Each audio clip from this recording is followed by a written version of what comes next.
Star Wars has always had a fascination with the criminal underworld, with characters ranging from smugglers to bounty hunters to pirates being prominent since the early days of the series like Han Solo, Jabba the Hutt, and Boba Fett.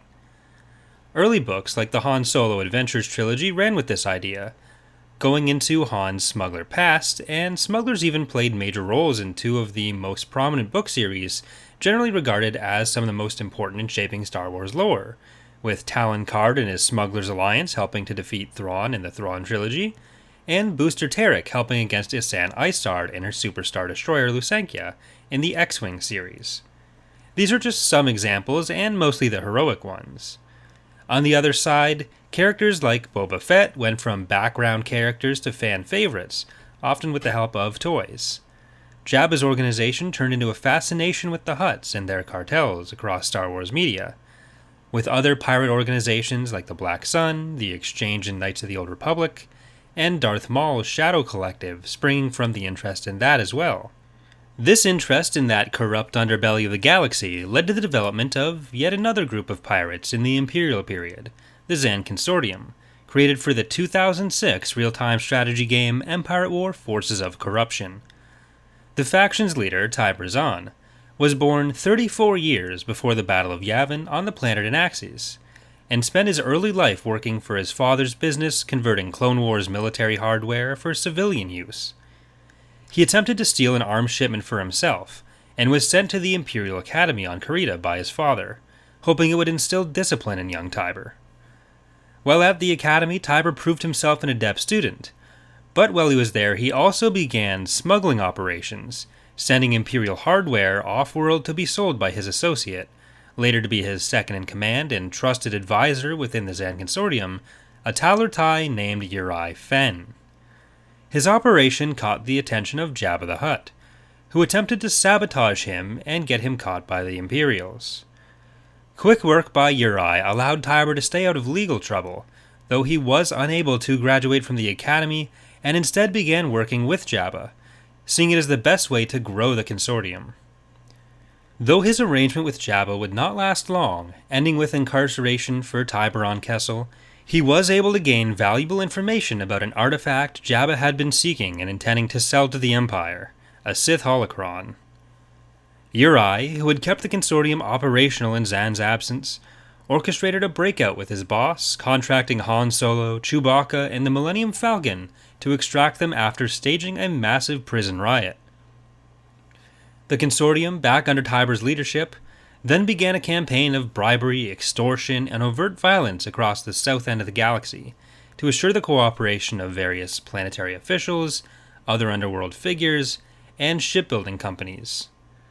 Though for the purposes of a strategy game like Empire at War, they control planets, in universe it was less of a political organization like that, and more of a network of contacts, operations, all supported by a pretty decently sized armed force, including even a couple capital ships, like the Cadalbe class and Crusader class, manufactured by the Mandalorian company Mandal Hypernautics, and another vessel, the Merciless of the Aggressor class, was Tiber's personal ship, built from experimental plans stolen from the Empire, left in the wreckage of the first Death Star over Yavin. During this same battle, the Consortium found plans for the Eclipse being constructed over Kuat. This is one of the many bits of somewhat messy lore within the game, since not just Zann, but also the Rebels, become aware of the Eclipse and its capabilities after encountering it over Kuat, almost immediately after Endor, though apparently forgetting about it entirely by the time of the Dark Empire comics, but whatever, I'm sure they were busy and had other stuff going on. The Consortium also managed to steal Jabba's holocron on its way to be sold by Jabba to the Empire.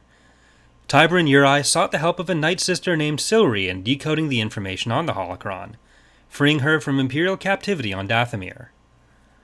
When Silri was only able to retrieve star charts from the holocron, Tiber manipulated Bossk into returning it to the Empire, to the great anger of Silri. Using the information they'd recovered on the Eclipse, the forces of the Consortium planned the raid on Kuat that I mentioned earlier. In the lead-up to this raid, Tiber, Uri, and Silri went to Coruscant in order to raid the Imperial archives, getting access codes for the Eclipse, but also giving Silri the opportunity to find the holocron again, When Consortium forces arrived at Kuat, they were confronted with rebel forces already engaging the Imperial shipyards at the planet, under the command of Han Solo. Initially, the rebels and the Consortium were able to come to an uneasy truce, though ultimately the Zann Consortium turned on them as well. The Consortium was able to capture the Eclipse during the battle, using its massive super laser to destroy an Executor-class Star Dreadnought, the Annihilator.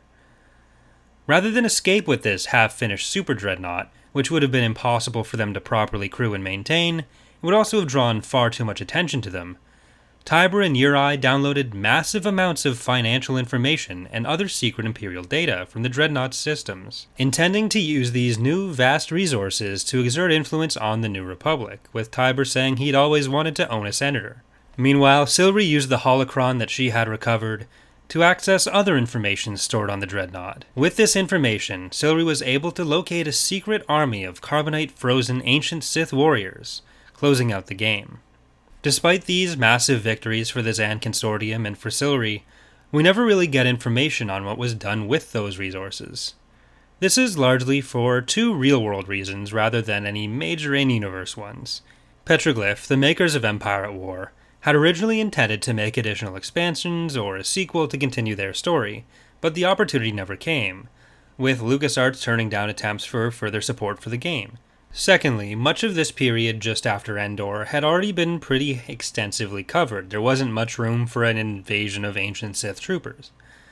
Some sources do mention the Consortium, and individual bits of lore that was introduced by the game, for example the Crusader-class gunships that the Zann Consortium uses, turn up in Natasi Dalla's Maw Irregular fleet after the Yuuzhan Vong War. We never hear anything about Silvery's army again at all, but Message to Spacers 8, an entry in a Wizards of the Coast RPG supplement series, does mention that by the time Dalla was using these Crusaders, so around 30 to 40 ABY, it was many years after Zann's fleet fell. So it seems as if Tiber's luck turned, and he was either hunted down by fellow criminal organizations, possibly the Hutts with whom he had a tumultuous relationship, or even the New Republic. That's going to do it for today though. Hope you've enjoyed the video, as well as the new graphics I've been working on for the videos. I still have some changes I want to make, but I think overall it's a pretty significant improvement over what we had before, and it matches the datapad theme a lot more. If you have enjoyed, consider leaving a like or subscribing for more. Let me know in the comments what you think happened to Silvery's Sith Army, or if you have any other suggestions for future videos. Thanks for watching, and hope to see you next time.